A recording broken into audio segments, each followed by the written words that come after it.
it spreads to the front.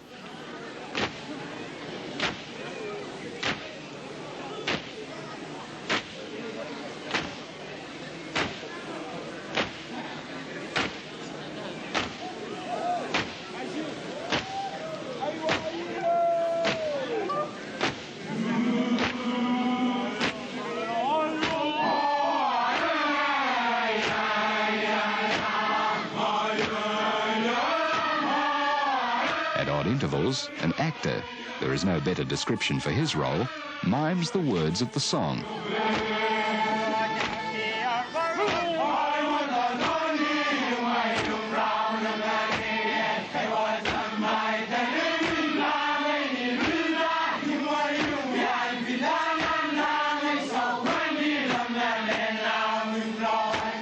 Often, the songs are based on well-known myths. For example, one tells of an old woman who, in imitating a molting crayfish, changes her skin in the hope of regaining lost youth.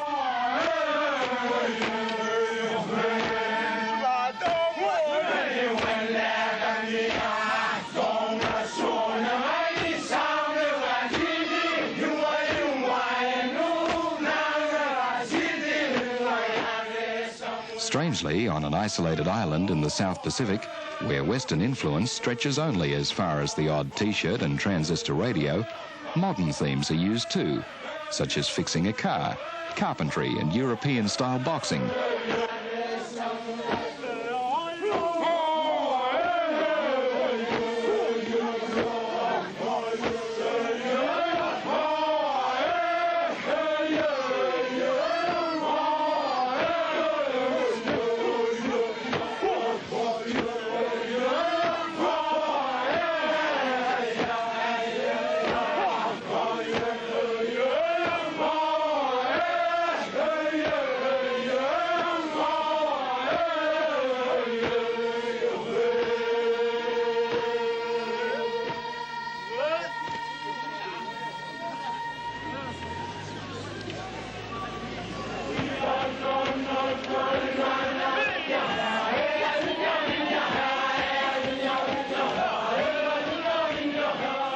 At the end of a series of mimes, the dancers turn and turn about, retracing their steps and kicking up the ubiquitous dust.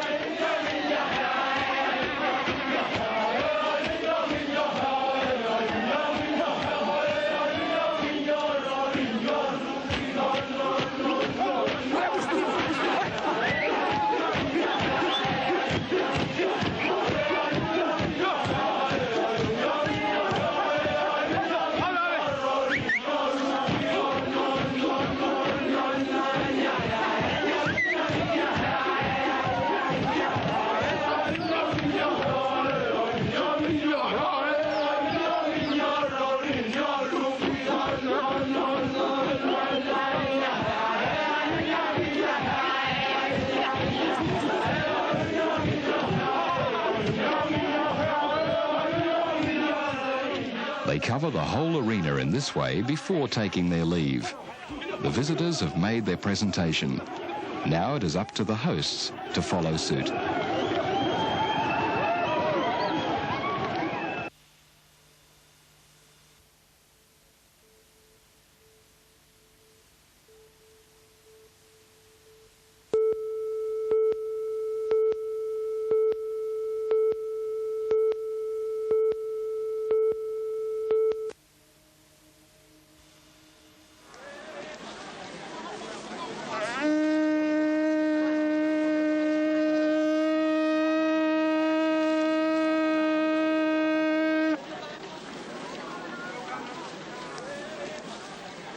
You don't need a seat in the trees to know that something is in the air. There is an announcement to that effect, in traditional island style.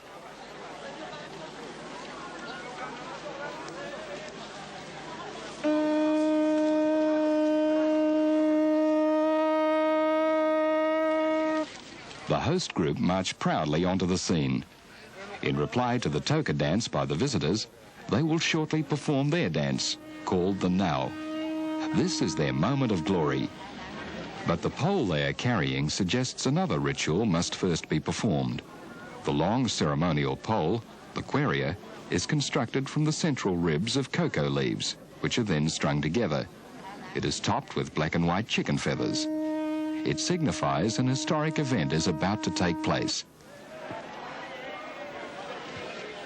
By supporting the pole with their bundles of bamboo reeds, the host dancers demonstrate their allegiance.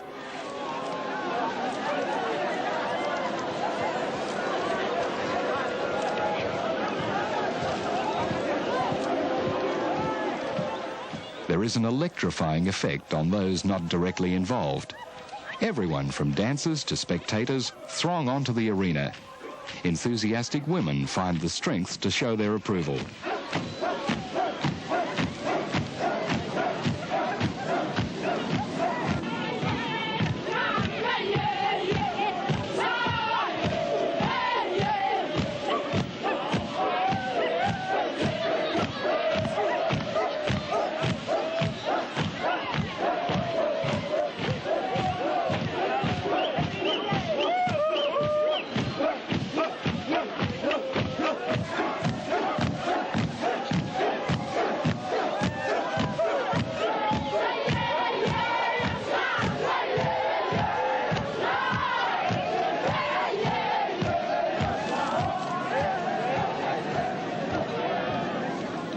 What is going on? Well, out of sight, under this tower of bamboo, a young man is about to take on a great responsibility. This is a symbolic act. And for the host village, a new era is about to begin.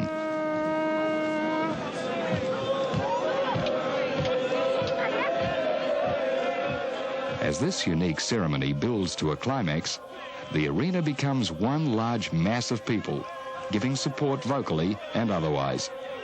It is time for them to clear the stage to the drumming of the women's bags.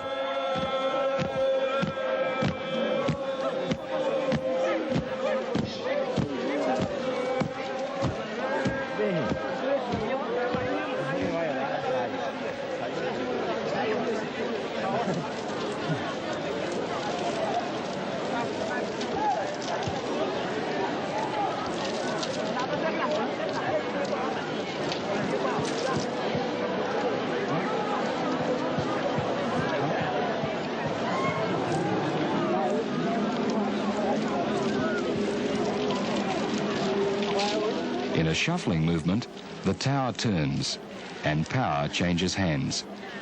Hidden from view still, the young man has become chief of the host village.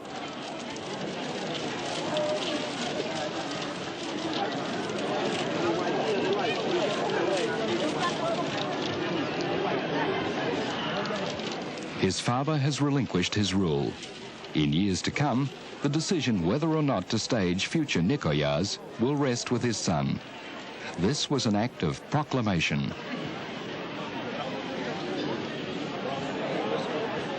And with the removal of the Queria, the coronation is over.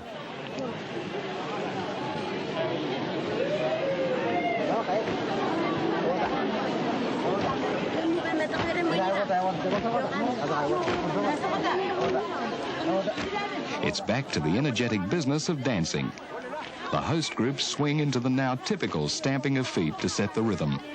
The bundles of reeds rattle out their tune too.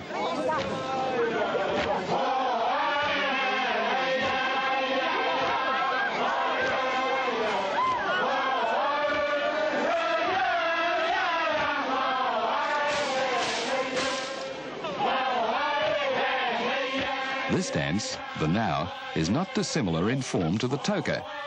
The costumes appear similar too. To the foreign eye, all that's different are the props that are used.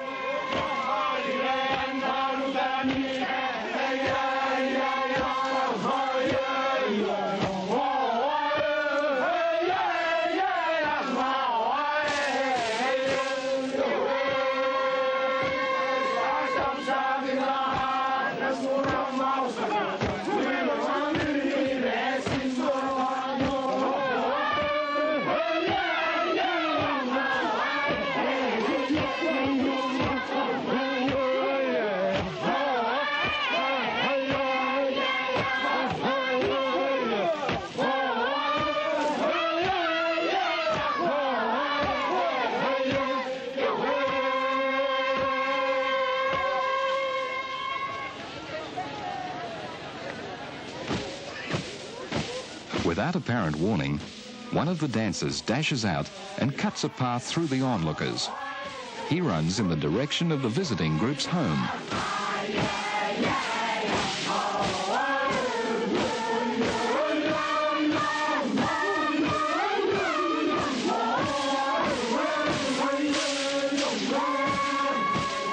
These runs are timed to coincide with the songs being sung by the dancers. They tell the story of how before the festival, a runner was sent off to check that the visitors did indeed have the number of pigs they had promised to supply.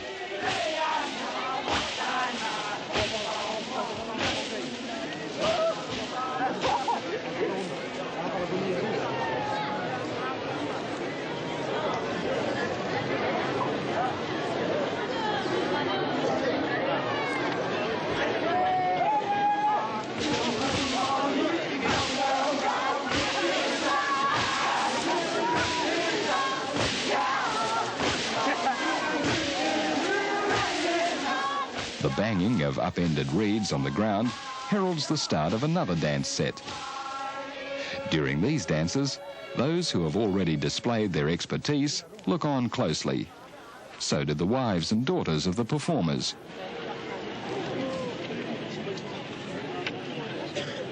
From late evening through the night and early morning, the sound of dancing, unique even in this part of the world, has echoed through the Tanna Highlands. The host group and their allies have the final dance to perform. It is called the Kasasiva. For this dance, the islanders, many of them young men, brandish wooden weapons carved in the shape of scimitars or swords.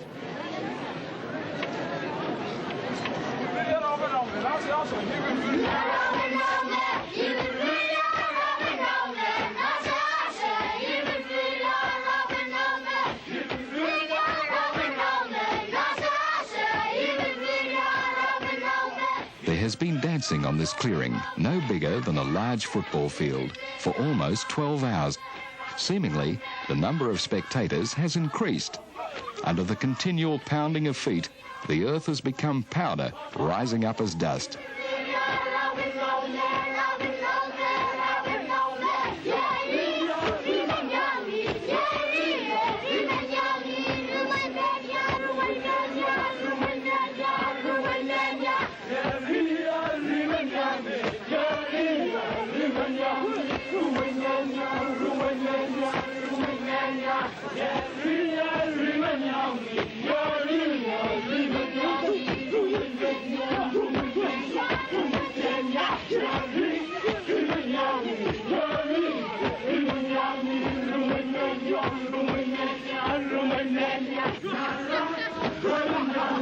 As the dance ceremonies near completion, other dancers clown around, and to the delight of the audience, they ape the mimes just performed.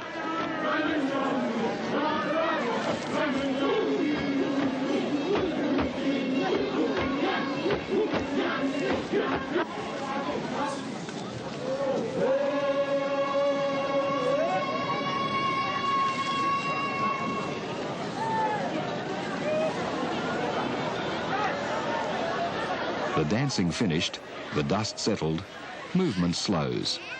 Time for reflection, perhaps.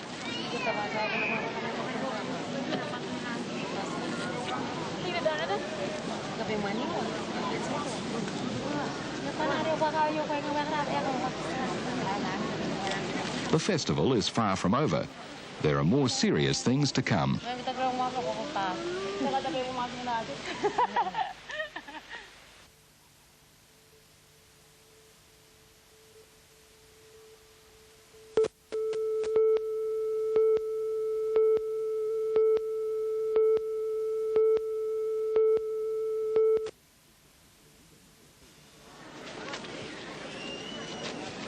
The giving and receiving of gifts is the basis on which the Nikaya is founded.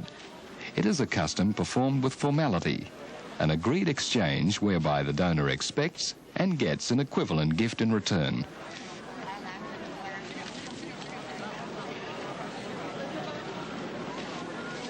This ceremony involves the exchange of lap-lap. In one long line, the visiting dancers come forward.